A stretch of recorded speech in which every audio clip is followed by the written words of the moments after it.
Você vai perceber que isso não tem mistério. Depende de você levando tudo a sério. Entenda que a beleza é um momento de luz. Entenda que a surpresa é você quem produz. Arte é tão legal, você vê diferente o que parece igual. Arte é tão legal, você vê diferente o que parece igual. Arte é tão legal, você faz diferença, você é genial. E não se esqueça disso.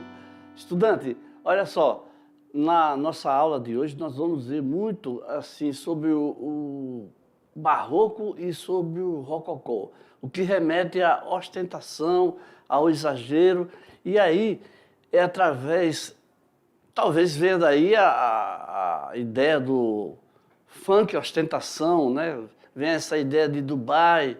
Então vamos lá para a nossa tela, eu vou colocar o violão aqui para a gente começar a nossa aula já com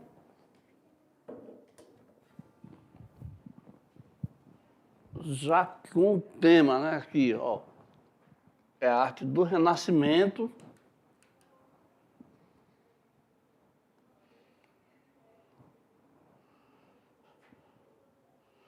ao rococó.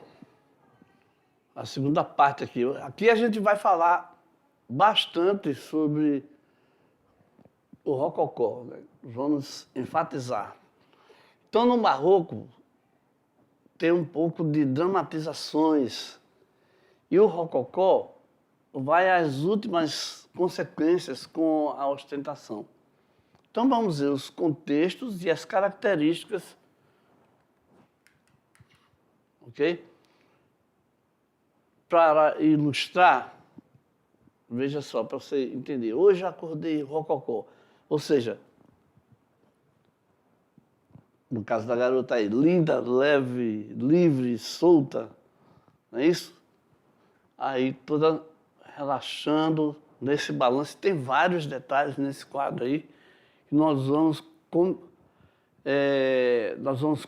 comentar, né? Vários personagens. Esse quadro aí é muito interessante. Então vamos seguir aqui. O barroco dominou a arquitetura, a pintura, a literatura e a música na Europa do século XVII. E as características do barroco são uma arte rebuscada e exagerada. Ou seja, muita valorização do detalhe, dualismo e contradições, tá? O dualismo tem a ver com as duas maneiras, a duplicidade de interpretação. E algumas vezes, nessa interpretação, uma parte contradizia a outra. Existia bastante conflito no entendimento de alguma dessas artes aí. Portanto, isso levava a um pouco de obscuridade por conta da complexidade e também o uso do sensualismo, como no caso lá do nosso primeiro quadro lá, a menina se balançando lá, as pernas à mostra, que não era muito comum, né? Então aquilo ali remete ao sensualismo. Esse tema é bastante complexo, né? A questão da sensualidade, porque, deixa eu comentar aqui com vocês, né?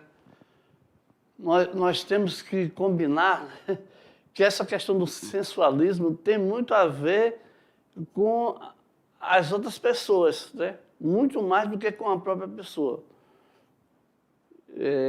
A não ser que alguém que trabalhe, né, com essa área de modelo, que intencionalmente faz poses, olhares e roupas que levam para esse lado de pensamento. Mas o sensualismo em si, a sensualidade, é uma percepção de as pessoas que estão te olhando, ok?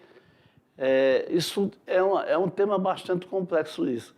Porque muitas vezes a gente percebe que as pessoas Então, assim, uma roupa normal e outras pessoas cheias de malícia, de pensamentos, né? E falando coisas, soltando piadas, e nada a ver, a pessoa não está nem percebendo esse tipo de entendimento, né? Então, é mais uma questão aí para a gente ficar com algumas reflexões, né, da profundidade desse tipo de entendimento. Vamos voltar lá para a gente seguir com o nosso barroco, que você vê aqui, ó, nesse quadro, sobre a captura de Cristo. É um quadro feito pelo Caravaggio. A captura de Cristo, a gente sabe das histórias bíblicas, né, que o Judas, né, foi lá e para indicar quem era Cristo no meio daquelas pessoas que os soldados, os captores não conheciam, ele disse: aquele aqui eu beijar. E aí ele vai dar o beijo da traição para os soldados prenderem a Cristo. Então ele captou, ele imaginou dessa maneira esse momento aí, essa é a interpretação do Caravaggio. E aí tem também aqui o uso bastante aprofundado do claro e do escuro, né? A figura de Cristo está bem iluminada aí, está bem, ela aparenta mais porque tem mais claridade, né? As cores são mais claras, enquanto que o Judas e os soldados e os outros lá estão mais escurecidos, sem deixar de transparecer os detalhes, né? Então vamos seguindo. Onde a gente tem o seguinte, olha aqui, isso aqui é outro quadro muito interessante, que é Judite, essa jovem que aparece aí, decapitando o general Holofernes. É um quadro de Artemisia Gentileschi. Então, são cenas com uma grande intensidade dramática, uma maior intensidade dramática. Essa cena aqui sangrenta, né, ela foi encomendada por Cosimo II de Médici, que era o Grande-Duque da Toscana. Então, era um nobre aí que encomendou esse quadro aí, onde aparece Judite cortando dramaticamente a garganta de Holofernes, que era um general assírio que havia invadido a sua cidade natal, Betúlia. Então, o que aconteceu na história desse quadro aí? O exército, né,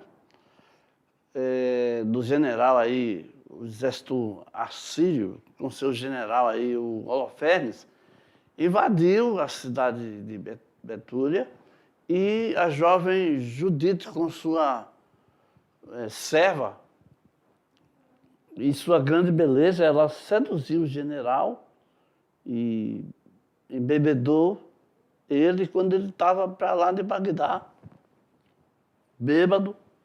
Ela foi lá e cortou a garganta dele. É o que a gente vê na cena e vemos também aí, sempre bom que a gente saber que nesse período aqui, o uso do claro escuro é muito evidente, né? Então, olha aqui os detalhes do quadro. Composição assimétrica, quer dizer, existe uma desigualdade, né, nos tamanhos, né? Diagonal, com grande contraste de claro e escuro. Onde também tem, olha a cara da Judite, né? Executando ali, vingando o seu povo. Porque quando o exército, em qualquer dessas guerras, quando o exército invade, quando um exército invade, pode apostar que coisas muito ruins acontecem, exageros, estupros. Você pode imaginar o que não está acontecendo naquela área de guerra. Eu estou falando do Estreito de Gaza, aquilo ali tudo, né? Então, a realidade está aqui bem explicitada, palpável, aqui no quadro, né? E todas as camadas sociais. Então, o tipo de composição, quando fala que é assimétrica, é porque existe uma desigualdade de tamanhos, né? E porque até a distância entre os braços era medida, tudo isso era padronizado. Então aqui existem vários desrespeitos a esse tipo de regra. Em diagonal, com o contraste claro e escuro, expressão dos sentimentos aqui, né? A expressão de dor do Holofernes, meio grogue ali, né? Mas já sentindo, e considerado realista porque não dá assim maior destaque apenas para o nobre. Todo mundo está ali aparecendo bem, com seus detalhes, né? E aí grande intensidade dramática porque se trata, não vamos esquecer, de um assassinato, com seus motivos lá, justos ou não. E seguindo aqui, nós temos que o barroco, olha só, era sempre uma questão de fé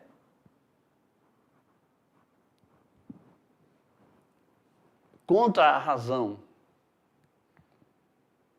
Né? A fé você se coloca em coisas que você não vê, não percebe imediatamente, né? Mas você já está acreditando que aquilo ali está acontecendo ou vai acontecer. Você não tem dúvida. E a razão não, só tipo, você só acredita naquilo que está na sua frente, que está assim se materializando, está materializado. Então a arte barroca estendeu-se por todo o século XVII e as primeiras décadas do século XVIII. A sua difusão abrangeu quase toda a Europa e a América Latina. Então, estamos vendo aí essas ilustrações, né,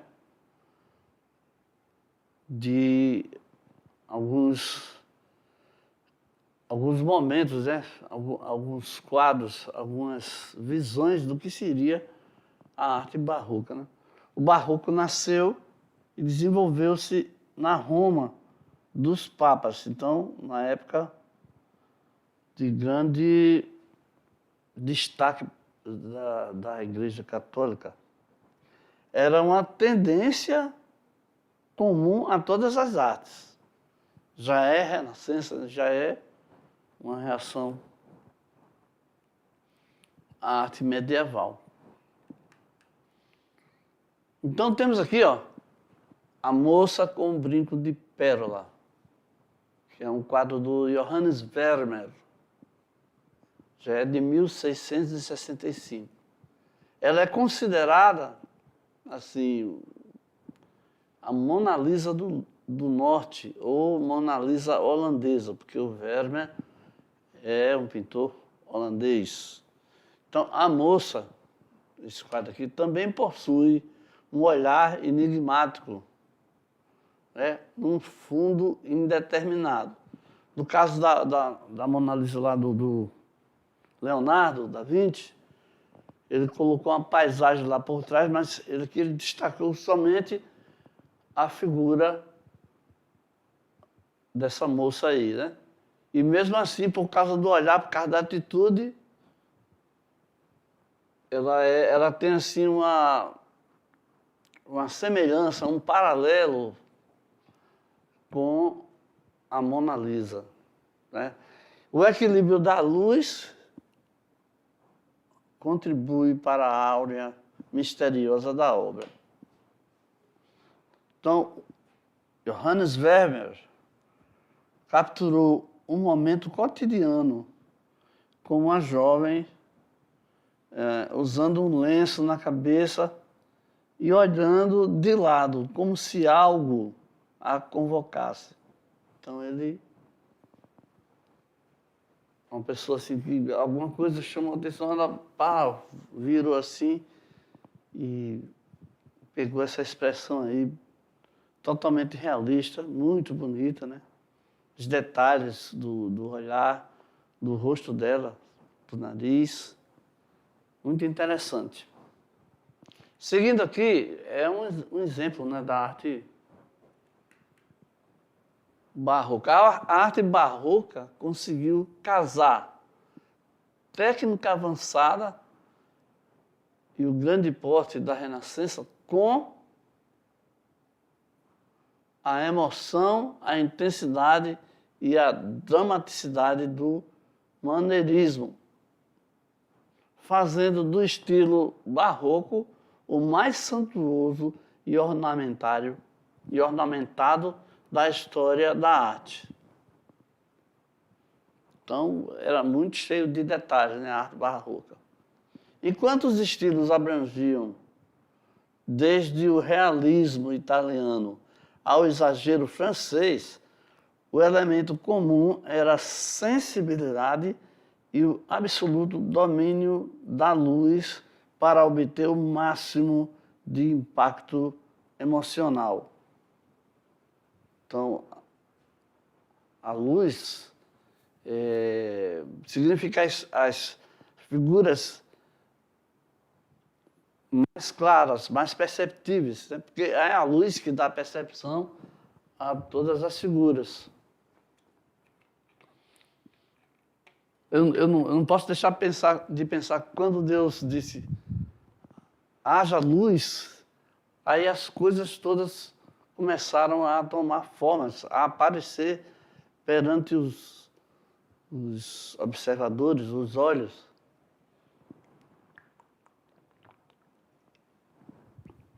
Em qualquer ambiente que está obscurecido, quando a gente acende a luz, aí você percebe, você pode até fazer essa experiência, aí você percebe tudo que está ali naquele lugar ali que não era perceptível por conta da escuridão. Então vemos aqui mais esse quadro aqui, olha. Olha todos os detalhes, o claro, escuro, o uso intenso da luz, as figuras mais perceptíveis, né? As figuras mais importantes. E o sacrifício de Isaac é também um quadro que tem a ver com o motivo bíblico, né? Foi pintado por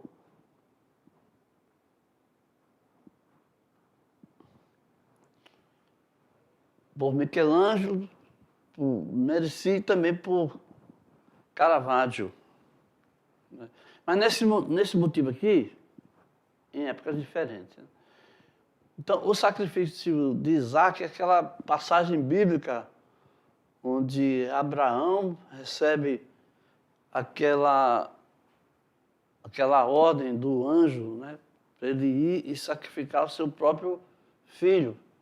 Na última hora, então, o anjo intervém e ele não sacrifica o filho. Então, é um exemplo de máxima obediência, né? E aqui é a visão, a gente nunca pensa como seria a figura do Abraão, como seria uma cena dessa, mas ele imaginou e com seu talento. Então existia nos quadros, nas artes, a tentativa de conciliar forças que são contrárias, né?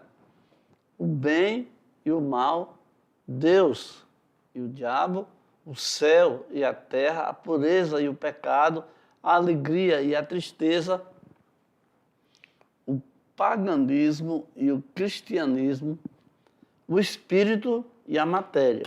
São as forças que transparecem nas obras artísticas da arte barroca.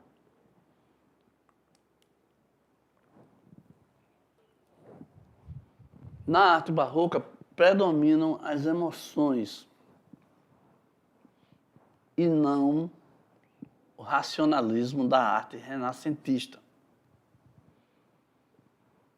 Ok? Então, as obras barrocas romperam o equilíbrio entre o sentimento e a razão. Porque eles optaram pelo sentimento, né? Ou entre a arte e a ciência, que os artistas renascentistas procuram realizar de forma muito consciente.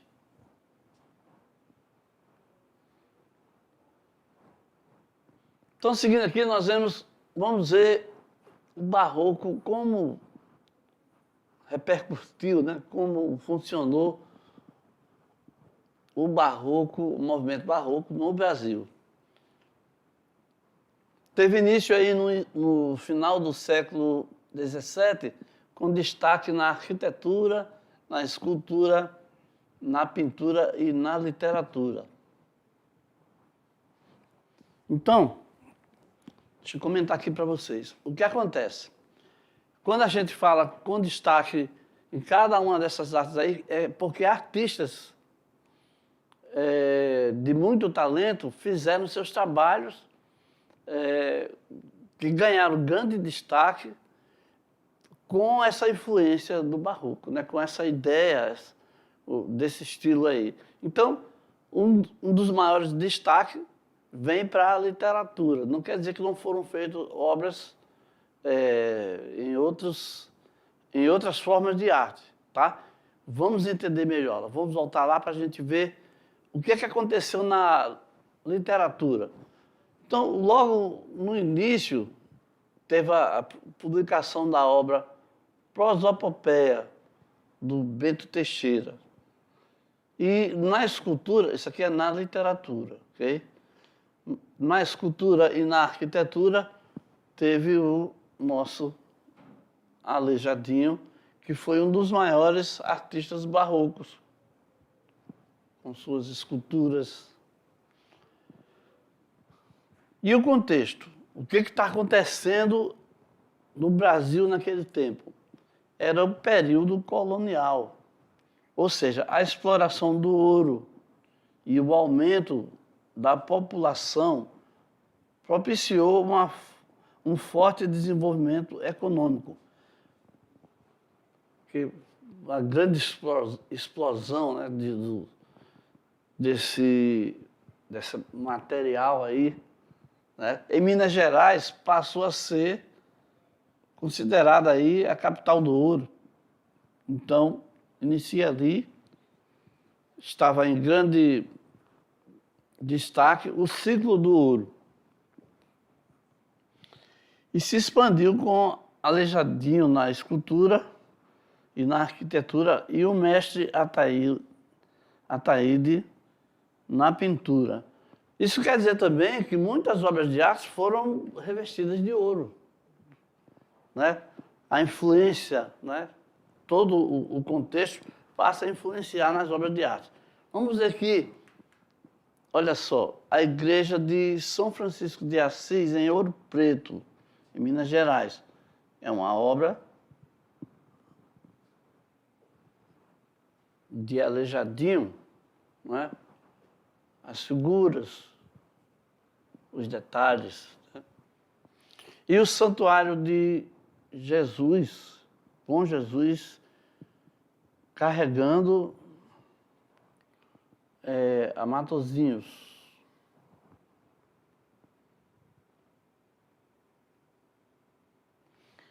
Espera aí, deixa eu organizar aqui. Bom Jesus carregando a cruz, feito por Matozinhos.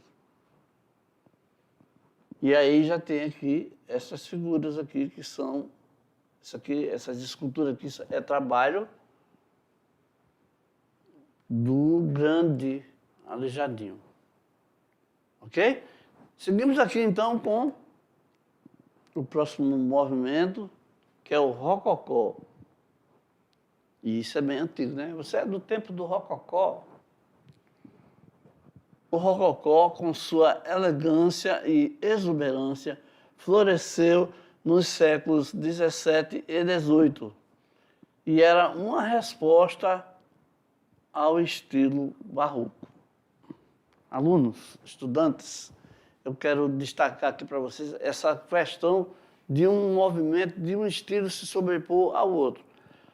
O estilo, ele não substitui o outro, apenas as pessoas passam a olhar mais para aquele novo estilo, passam a valorizar mais os novos artistas e aquela arte vai ganhando, não vou dizer audiência, vai ganhando maior destaque, tá bom? Então, também existe o seguinte, que é 10, 15 anos com obras no estilo barroco, tudo ali explorando, começa a ficar um pouco excessivo, né? Começa a ficar um pouco, as pessoas começam a sentir falta de uma coisa diferente. E é isso que acontece na entrada do rococó, que ele busca contradizer, contrapor justamente o estilo anterior.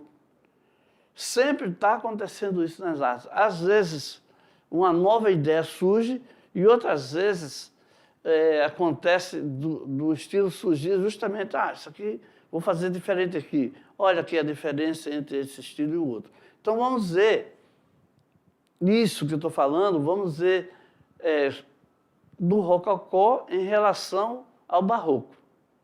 Vamos entender, vamos voltar lá para a gente ver.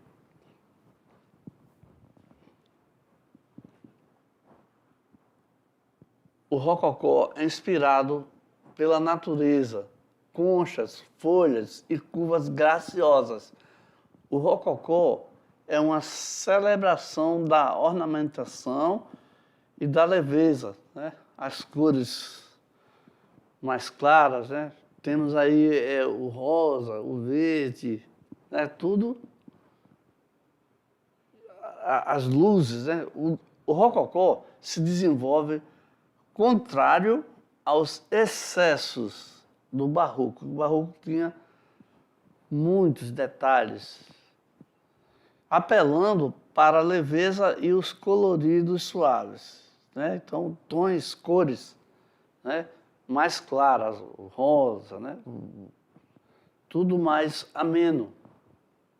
Como a gente vê nessa ilustração, que não tem as cores que eu falei, mas que dá para a gente ver pela visibilidade aí, ó. E nesse dourado aí, a presença da luz, né? Destacando as figuras.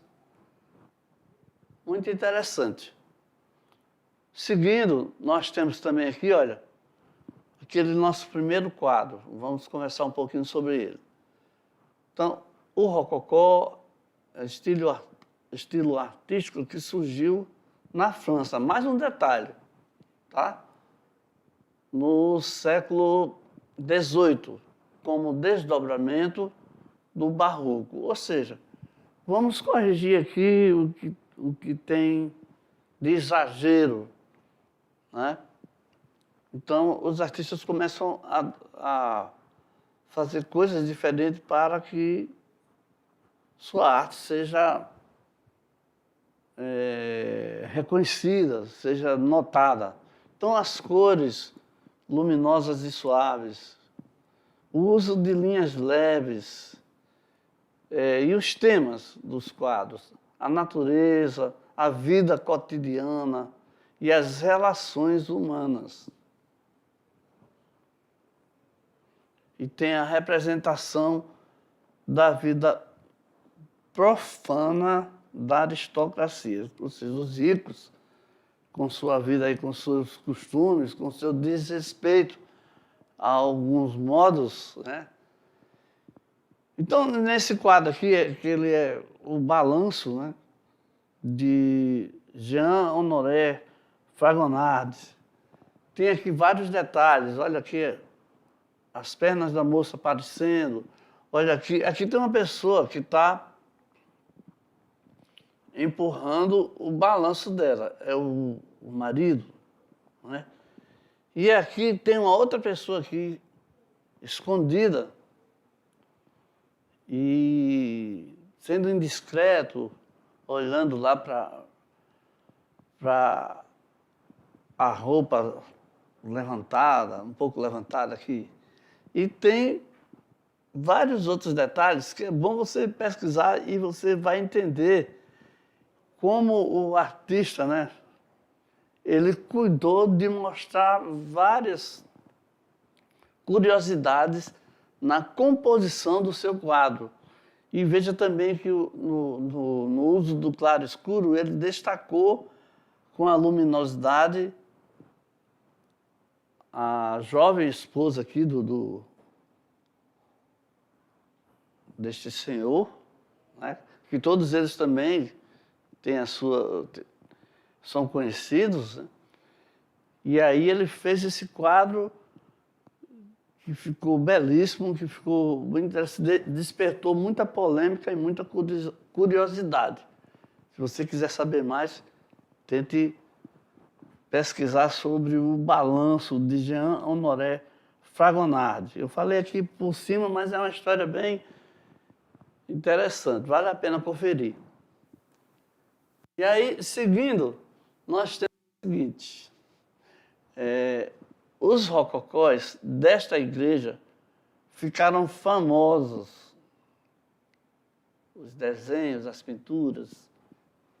Após ela se tornar Patrimônio Mundial da Unesco em 1986 e 83, por ser toda original de 1754 e ter em seu interior a estátua do Cristo flagelado.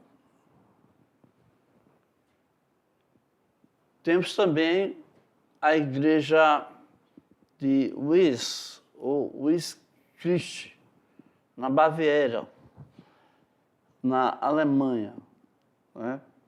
De 1745 a 1754. Então nós vemos a semelhança das pinturas do interior da igreja, né? A igreja da nossa esquerda aqui, ela está cores mais claras, né? E aqui cores mais vibrantes, mais dentro do mesmo padrão. Temos também a igreja matriz Nossa Senhora da Ajuda de Porto Seguro, que é um marco histórico e espiritual da arquitetura colonial e a posição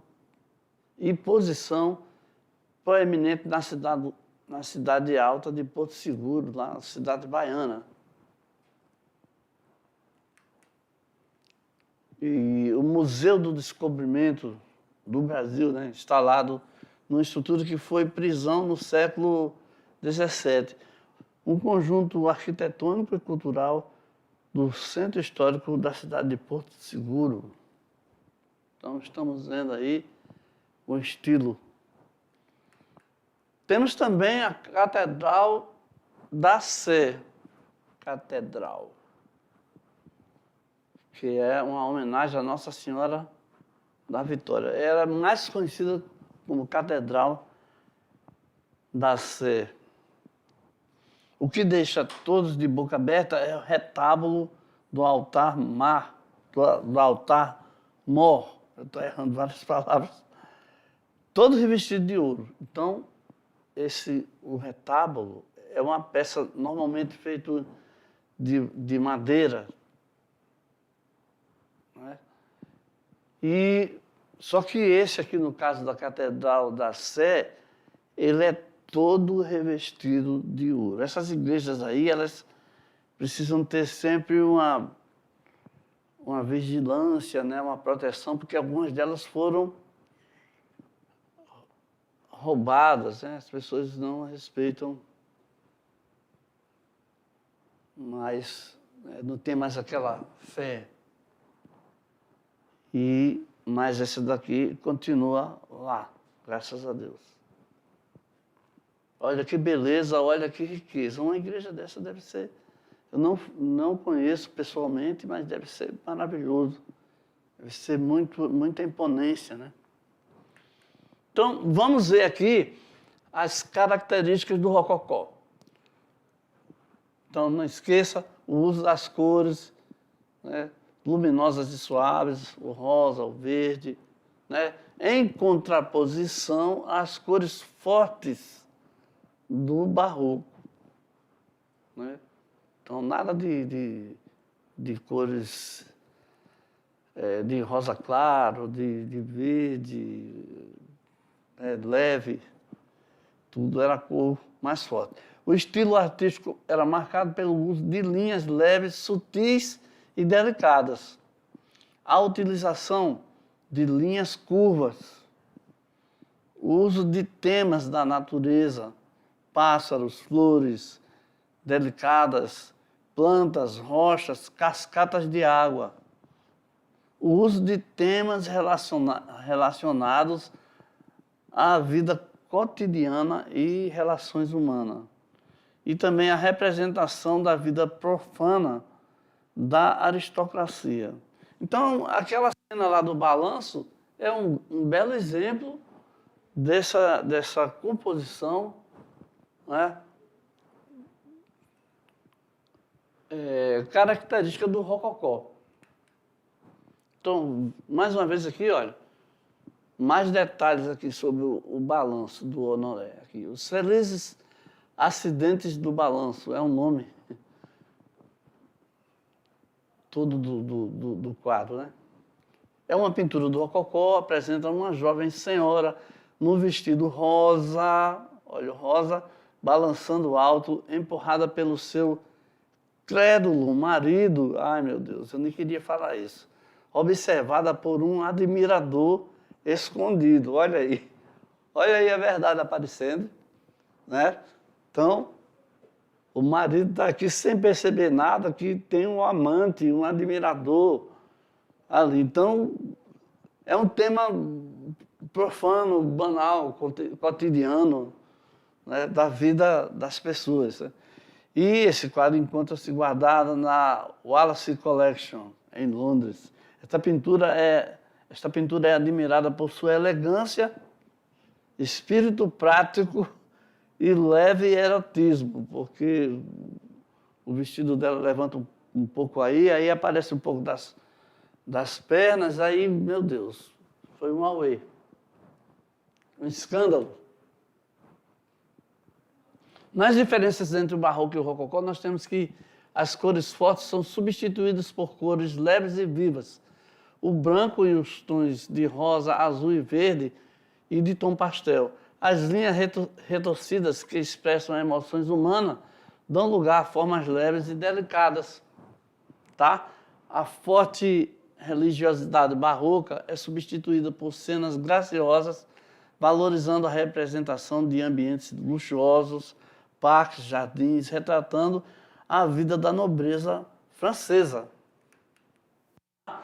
E aqui, o Amoroso Coroado, ou o concurso musical, mais um quadro do Jean-Honoré Fragonard, que é o pintor francês do estilo rococó. Usava muito isso nos seus quadros. As pinturas transmitiam uma atmosfera de intimidade e erotismo. A obra é conhecida por sua leveza, elegância, temas sentimentais, características do rococó. E aqui nós chegamos às nossas referências, chegamos ao final da nossa aula, e aí nós vamos terminar por aqui. Até a próxima aula.